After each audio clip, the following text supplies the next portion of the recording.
oxigênio. Dá pra completar, evoluir melhor que o Darwin poderia imaginar se tinha uma pedra no caminho. Pode crer que eu já chutei absoluto no rap. Eu nasci pra ser rei, crio uma sociedade aos modelos de Durkheim. O mecanismo dela própria é que diz pra onde vai a inspiração. Thomas Edison dizia, é 1% e o restante o trabalho que faz. Então senta o rabo aí que eu vou te ensinar. Sometimes rap is the best way to learn, rapá. Eu não compreendo, pero lo puedo hacer. É só estudar e ouvir as dicas que eu dou pra você. Confere suas respostas e faz tudo com calma. Manda bem na redação, faz do fundo da alma. Esse é o tópico frasal, ainda tem argumentação. E a resposta pra você eu deixei na conclusão. Se tá nervoso, se acalma pra mandar bem. E se liga nos vídeos que eu te preparo pro Enem.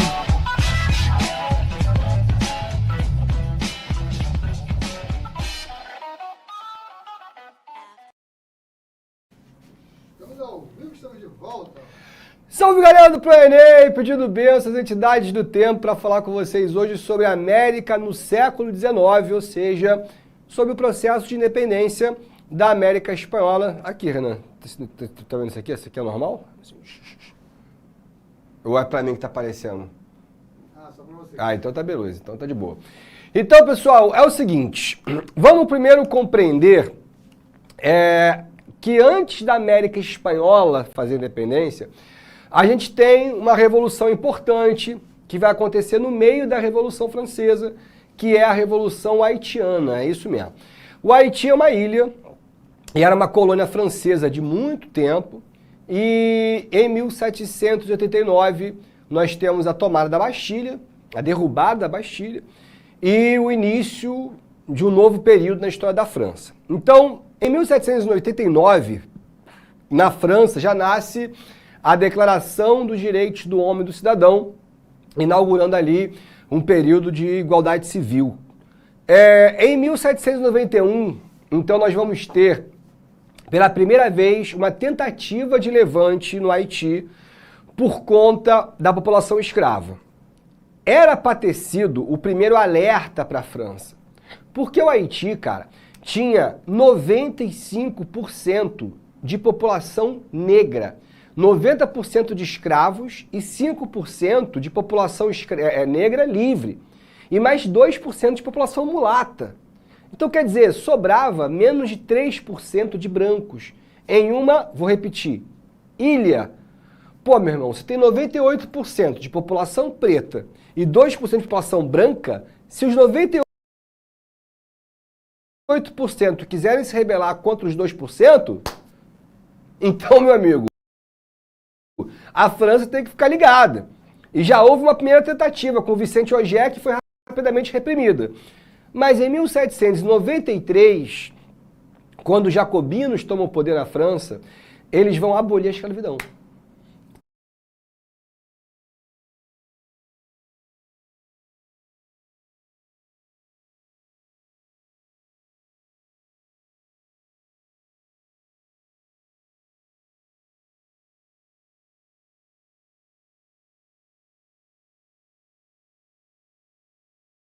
E eles não pensaram no Haiti, quer dizer, pensaram, mas não pensaram nas consequências. Falaram assim, ó, acabou a escravidão.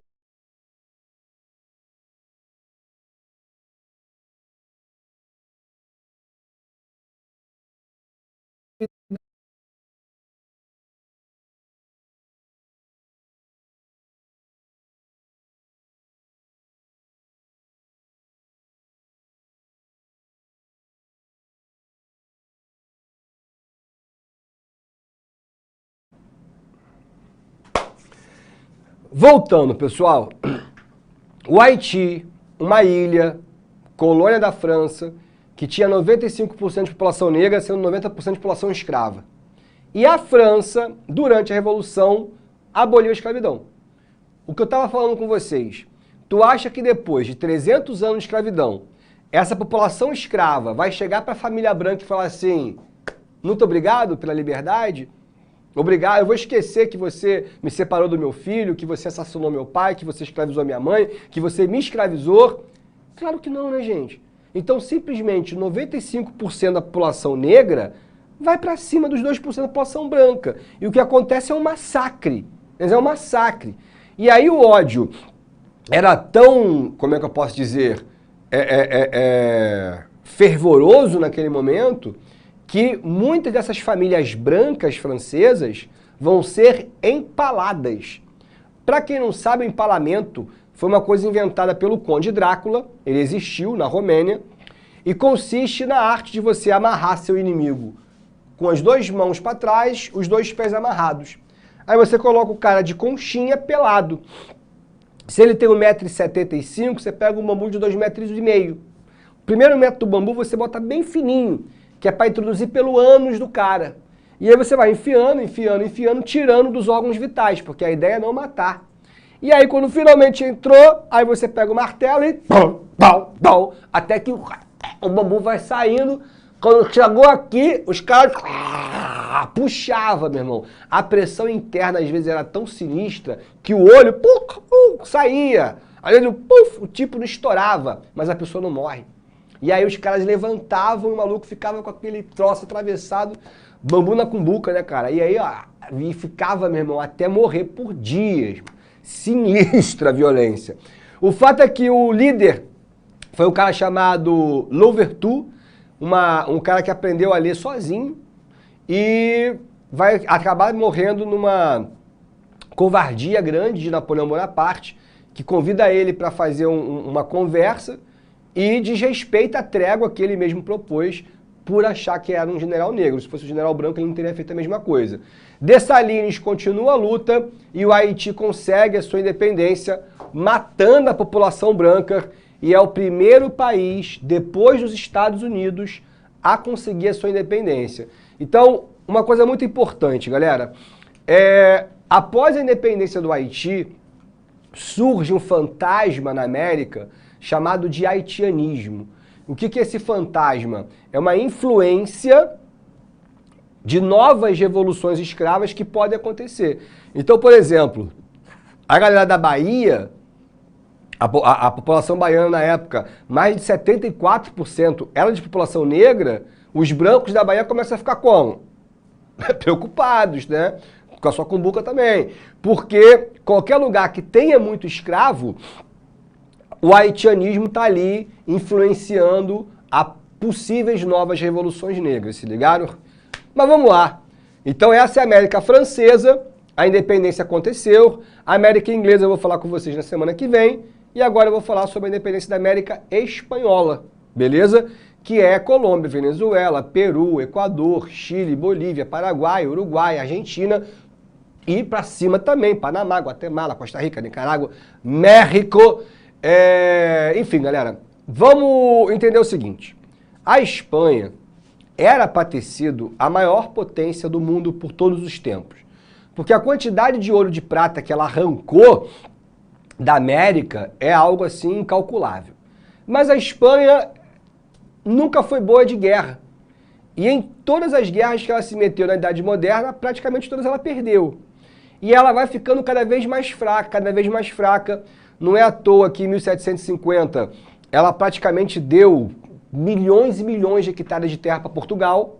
Ainda bem, nos demos bem. O Brasil recebe essas terras anexadas e com a Inglaterra, ela perde tantas vezes para a Inglaterra que uma hora ela assina um permisso. O que é um permisso? O nome está dizendo, é uma permissão a navios ingleses de fazerem comércio com as colônias espanholas. Porque não pode, pô. Não pode porque tem pacto colonial, entenderam? Então, se ela está deixando a Inglaterra vender para suas colônias, é porque a Espanha, a partir do século XVIII, já está capenga, já está ferrada, e vou te falar, vai ficar pior. Porque quando a gente entra no século XIX, ou seja, os anos de 1800, nós temos duas palavras que são horrorosas para a Espanha. O iluminismo e a vertente, quer dizer, a vertente não, uma outra palavra para o iluminismo, o liberalismo. Esse liberalismo está sendo propagado pela Revolução Francesa, mas principalmente por Napoleão Bonaparte. Napoleão Bonaparte, por onde passa, ele manda o Código Civil. Então, além das guerras que estão acontecendo na Europa, o liberalismo é uma influência muito forte e está sendo lido aqui na América. Então a galera da Argentina está lendo aquelas coisas sobre direito de resistir à tirania, sobre liberdade de expressão, sobre fim de pacto colonial e estão gostando. Porque a influência é muito grande. Outra coisa, quais são os dois países que estão assim, ó, very good, nice, let's go America? Primeiro, a Inglaterra. A Inglaterra olha para a América e ela só vê possibilidades infinitas de enriquecimento. Porque se a América inteira for independente, a América inteira vai comprar de quem? Da Inglaterra. Então a Inglaterra tem que acabar com esse troço de pacto colonial.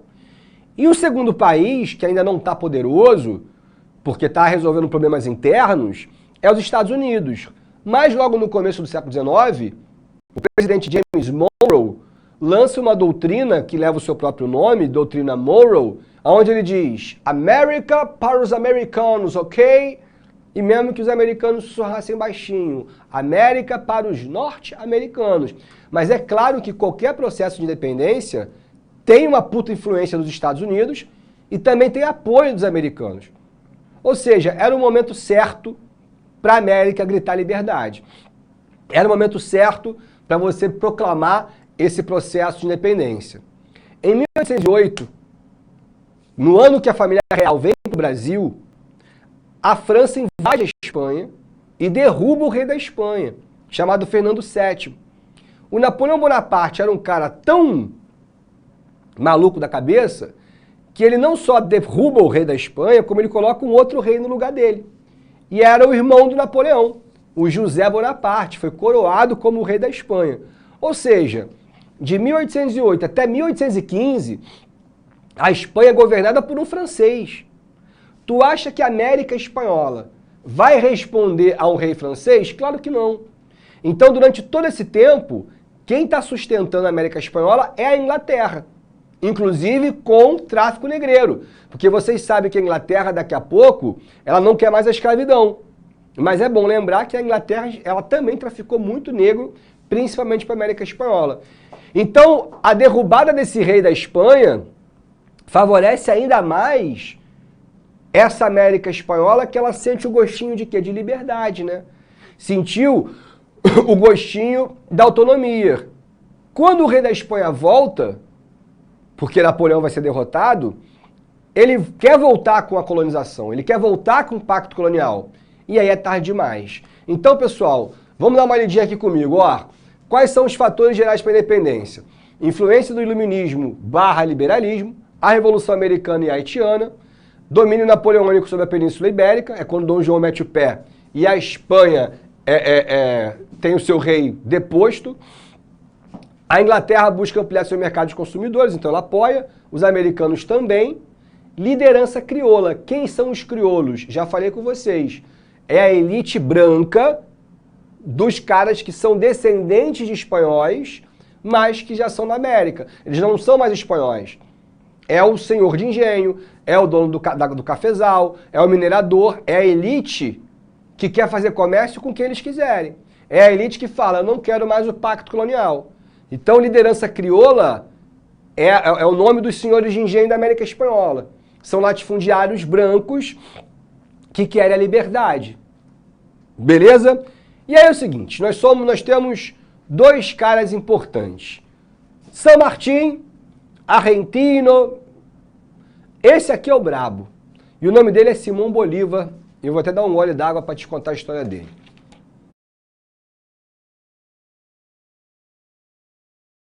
Obrigado, Renan. Pessoal, Bolívar nasceu em Caracas, na Venezuela. Era filho de uma família crioula, ou seja, nasceu rico, dono de fazenda, mas teve uma vida toda trágica. Perdeu a mãe no parto, a mãe morreu quando ele nasceu e o pai morreu quando ele tinha 3 anos. Então ele foi educado por tutores e um desses tutores é um professor que vai colocando na cabeça de Bolívar desde criancinha os ideais do iluminismo, do liberalismo, que tinha meio que uma esperança que um dia aquela criança fosse a libertadora da América. E aí o Bolívar cresce numa fazenda que é dele, sempre, nunca lhe faltou nada, tinha recurso suficiente, mas a referência materna que ele vai ter é uma escrava da fazenda, que foi a ama de leite dele, que foi a mulher que criou ele praticamente dentro da casa. Então o Bolívar, desde criança, também foi abolicionista. Inclusive, quando ele teve consciência do que era a escravidão, ele libertou essa mãe negra que ele chamava. Então ele tem duas coisas que são importantes pra caramba. Ele tem o liberalismo, ensinado por esse professor, e o abolicionismo por conta da realidade em que ele viveu. Quando ele fez 18 anos, ele foi para Madrid para estudar um procedimento normal para as crianças ricas da América. E aí ele foi, estudou, ficou 5 anos. Quando ele volta casado. E aí o professor achava que ele ia voltar como? Vamos fazer a revolução, viva a América, mas não. Voltou e queria viver de amor. Falou, pô, professor, não quero mais a revolução, entendeu? Tô com a minha mulher, me gusta muito, la chica, e valeu, professor, não me perturba mais. E eles brigaram feio, o cara ficou puto, foi embora pra Itália, ficou rodando pela Europa, e o Bolívar desistiu de qualquer processo revolucionário. E aí ficou lá, numa lua de mel de 2 anos, mas como eu falei, a vida do cara é trágica. E aí a mulher morreu, cara, morreu de febre amarela, e ele ficou mal pra cacete. E aí ele falou, quer saber, meu irmão? Vou pra Europa e vou torrar o dinheiro da minha família, que se dane. E aí ele ficou um tempo na Europa, tipo rei do camarote. Night em Paris, night em Madrid, tudo que é lugar tava ele lá. Ficou viciado em pôquer, enfim. Um bom tempo de farra, Bolívar um dia acordou, imagino eu com uma ressaca moral, tipo assim, cara, o que eu tô fazendo na minha vida? Eu tô bebendo demais. Sou eu depois do jogo do Flamengo. Eu tenho que parar com isso, porra, segunda-feira fica complicado pra mim, eu tenho que dar aula pro Enem. Eu tenho que, pô, e aí ele pensou, cara, vou encontrar meu professor. Mandou o investigador achar o cara e ele tava em Paris. E aí o Bolívar foi lá na França. Chegou, encontrou a casa do professor, uma pocilga, professor todo ferrado, pobre. Os dois desceram, sentaram no café e começou, né? Eu sonhava que você seria o libertador, mas você queria fazer um sonho que não era meu, você foi preparado para isso, os dois estavam discutindo, DR de anos. Daqui a pouco, meu irmão, começa a passar uma galera. Ele voltou! Aí todo mundo com a bandeira da França. Quem era? Napoleão Bonaparte.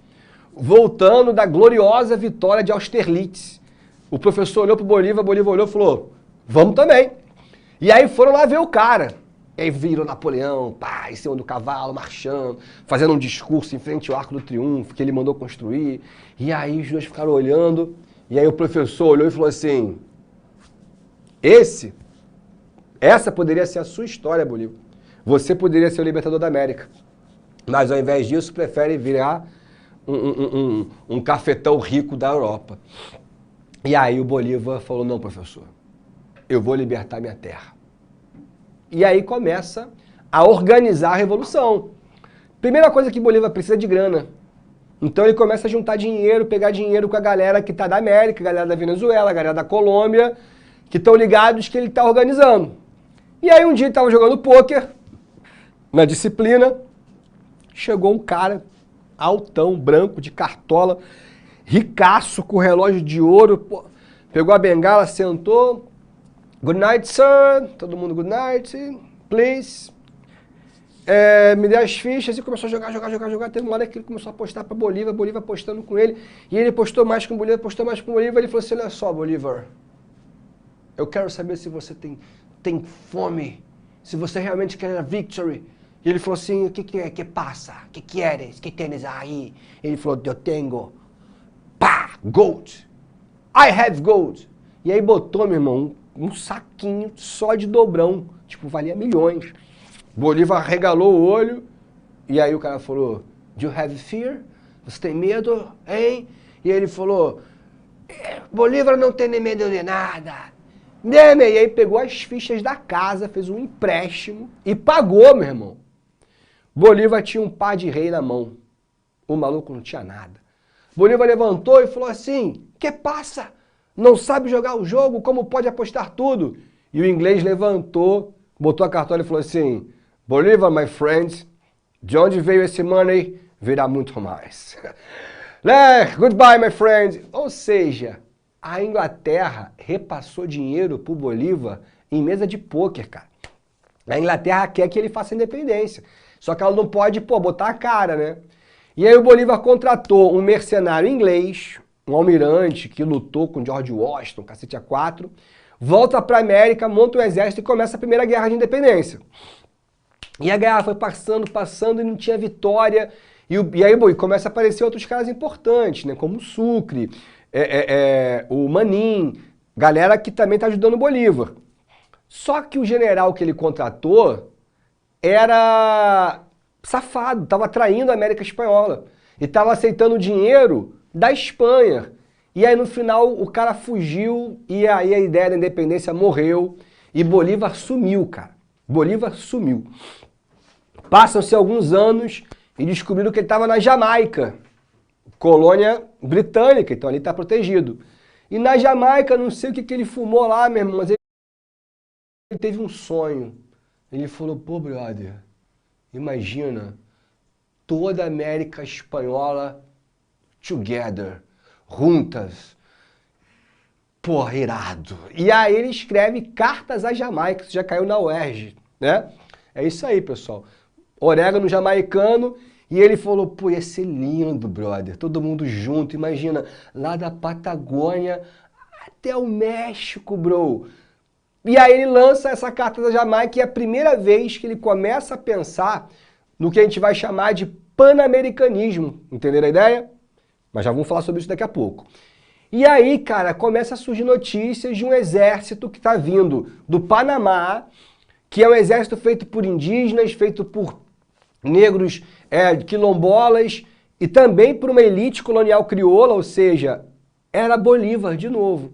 Dessa vez, sem a ajuda de ninguém, liderando um exército popular e conseguindo lutar contra a Espanha e vencendo a Espanha e conseguindo a independência de toda essa região aqui, ó, que a gente chama de Gran Colômbia. E é ali que ele ganha, de fato, o grande apelido de El Libertador. Bolívar, ao libertar a Gran Colômbia, ele fala, agora eu vou para Venezuela, me caça. E quando ele chega no leito de um rio, ele vem com um cavalo, a galera para. Ele olha para trás e aí os colombianos falam, Bolívar, nosso compromisso era com a Colômbia. Com a Venezuela agora, irmão, é contigo. E aí ele fica puto.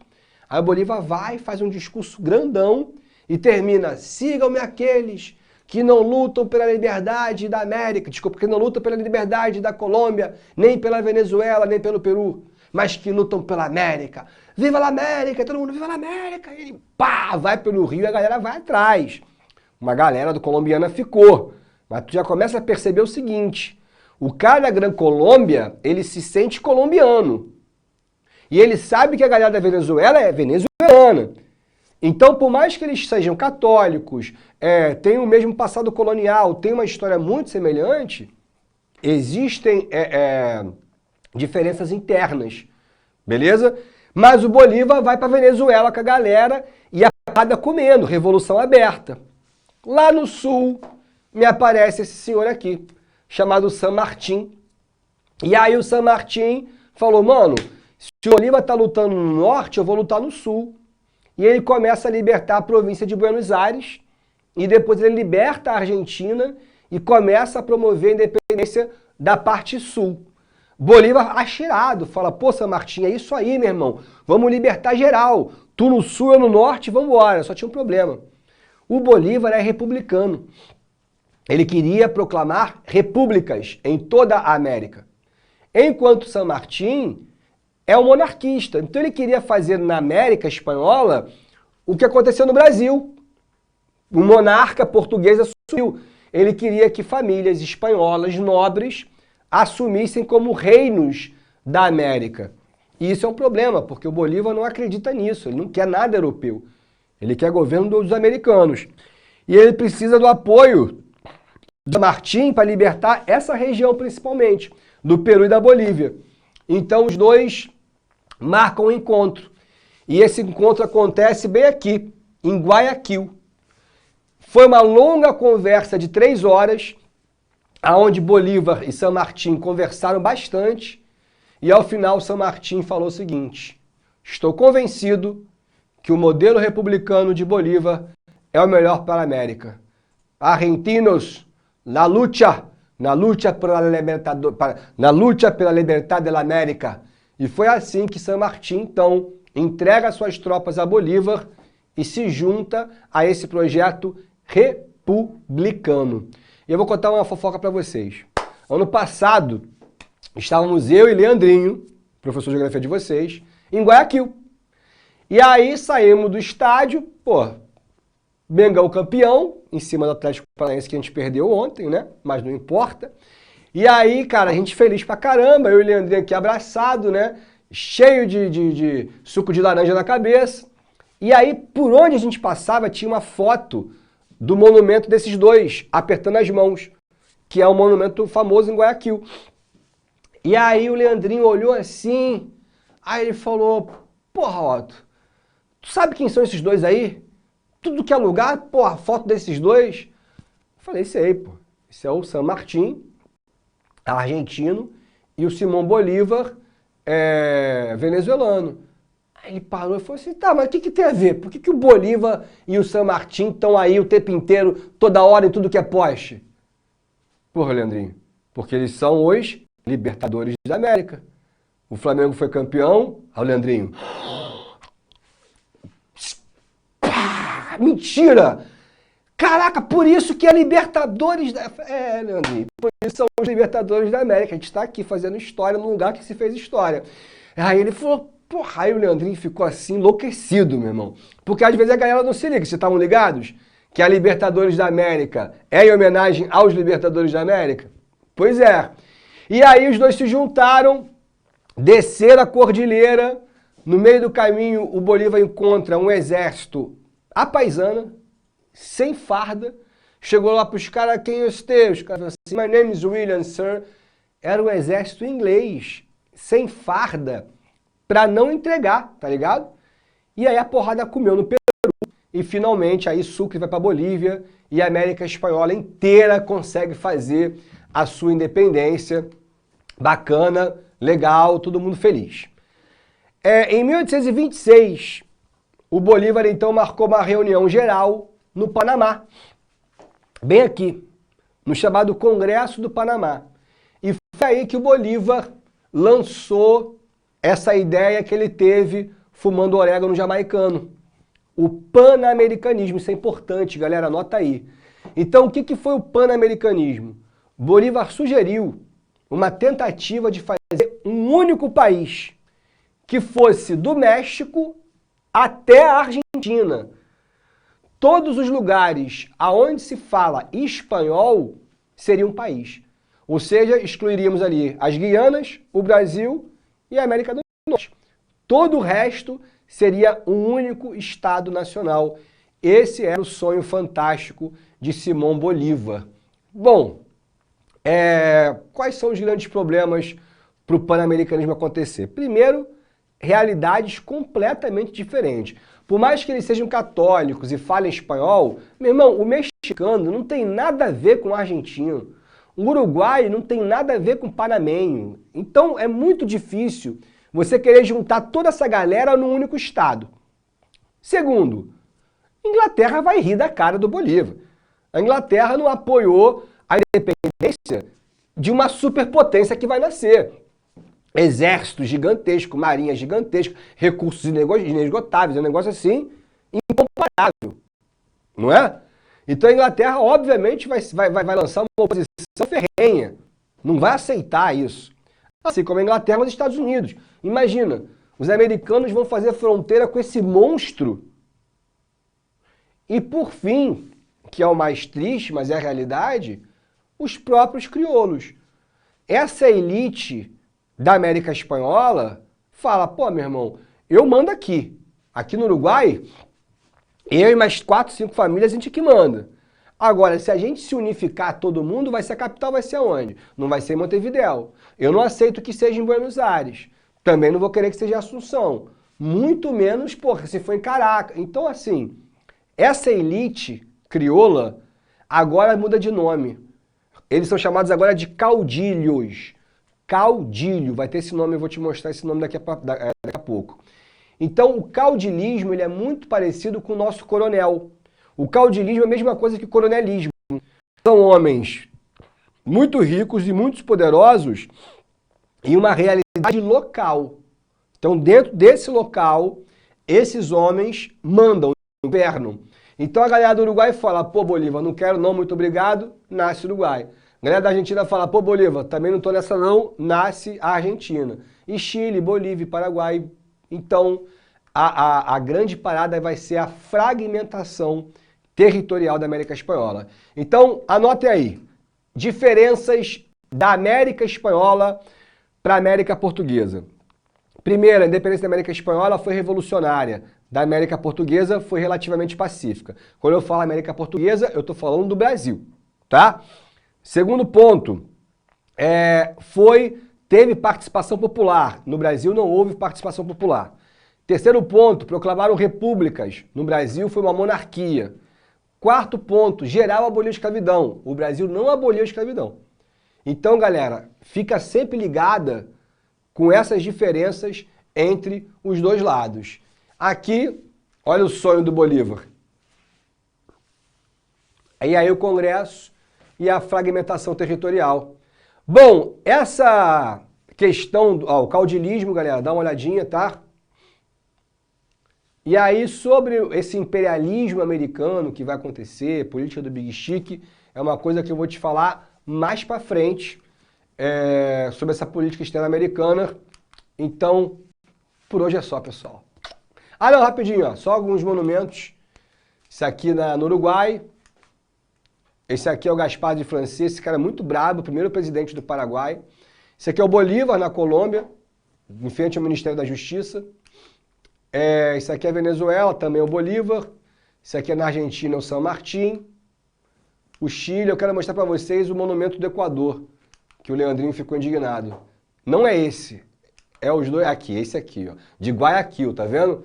Aqui que o Leandrinho tava puto com isso aqui, porque toda hora aparece essa imagem dos dois se abraçando, porque é Libertadores da América. Fui! Assista nossas aulas a hora que você quiser. Vem com o Pro, o cursinho online que mais aprova no Enem. Assinem proenem.com.br. We gotta celebrate the beauty of the world that keeps on giving.